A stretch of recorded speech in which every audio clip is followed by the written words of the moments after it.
The one thing I'm going to do is review the contractual arrangements and the business arrangements of all these things that take New Mexico resources. Because at the end of the day, from my business experience, I simply want everything we do to return a dividend to the taxpayer.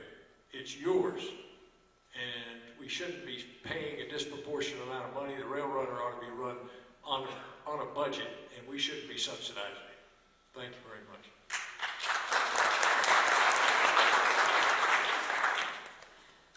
You know, having worked with the budget, you get to see where everything goes. And so let me just remind you, in our budget, inflated or not, the legislature only has discretion of over about 15% of it. That's a long story. So let's start with capital outlay, which is the infrastructure money. If you're not certain, there ain't any, and there won't be any for quite a while. So when you have no money, the first thing your government must do is set some priorities. We have not had priorities in the 8 years that I have served. Priorities like water systems. You have a tremendous need for a regionalized water system in this area. You're not alone. Electrical systems. We still have entire communities that have no electricity.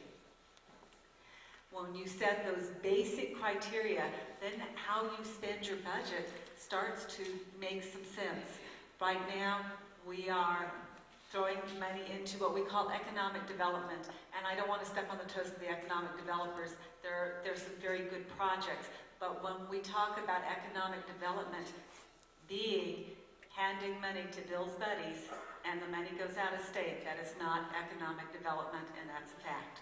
So we have all of those options, but when we look at the budget, how we will disperse it across the state really depends on the priorities that we set. My priorities are basic infrastructure, which includes water, electricity, roads, followed very quickly by individuals with DD waivers, because we are a compassionate community. The rail runner, boy, I wish y'all could read that contract. You would think they lost their minds. And if you're not certain that we are on the hook for $2 million per mile for safety upgrades every year, you have to wonder, what were we thinking? And I will tell you what, they sold us a bill of goods. I hope we can sell it.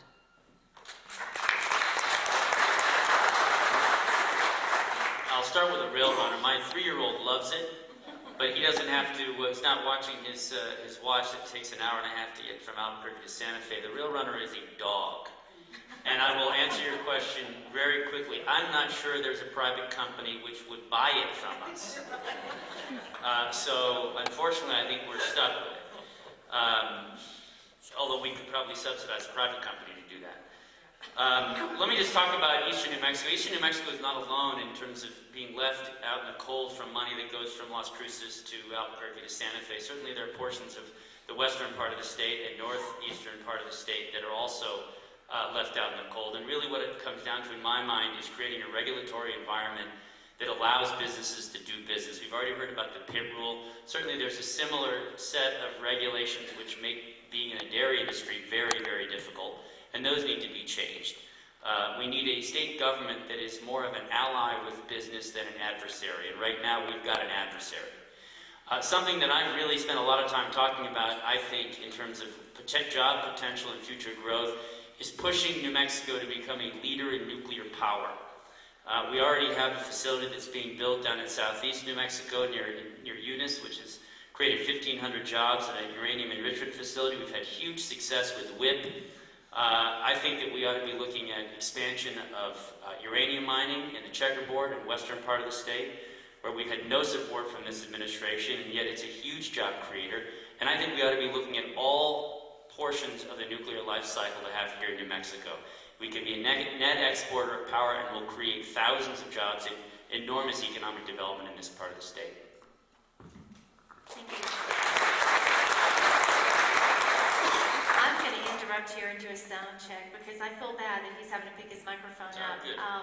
If you just want to talk into the microphone, no, just say hello to the audience. Test. All right. Okay, and Mr. Domenici. Thank you. salvage project in my mind. And that's, many things turn into salvage projects when their operating costs greatly exceed their operating revenues. So we have to look at how we're going to salvage it out.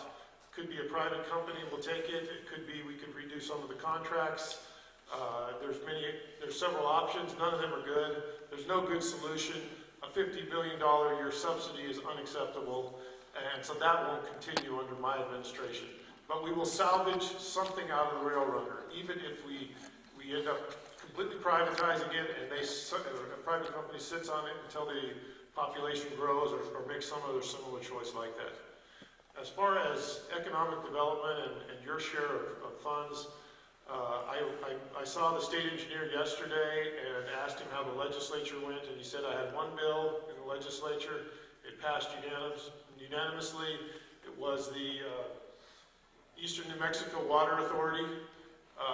He's very proud of that. I think hopefully that will be a very appropriate and very useful project for you. That is the type of project that will receive a high priority because it receives a high federal match and a high state match if you can make your local match. That's exactly the opposite of what happened with the rail runner. They took pure dollars, ignored federal dollars, ignored other dollars, and end up with the salvage project. So I'm hopeful your water authority will bring you water resources at a reasonable cost that will be at a high priority for the state and will help your entire community.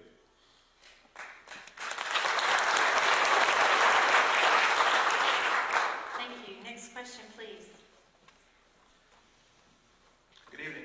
My name is David Willis. I'm a computer consultant here, working here in Clovis. And my question for you is, as gubernatorial candidates, what do you believe the proper role of state government to be? Mr. Way will be the first to answer that question. Proper role of state government, similar to the proper role of all governments, is to provide essential government services. In the case of the national government, national security. In the case of the state government, public safety. The foundation of a functioning education system accompanied by ample choice. But the function of a state government is not what we experience in New Mexico today. It is not to be indifferent to business at best or anti-business at worst. It is not to be strangling us with irrational regulations and rules. It is not to be unto itself, because government is us and we own it. So there are a lot of things government should be, but what you see in Santa Fe is not what it should be. Governments are there to protect our rights, not create rights and entitlements. But yet that's what we see in Santa Fe. Our state government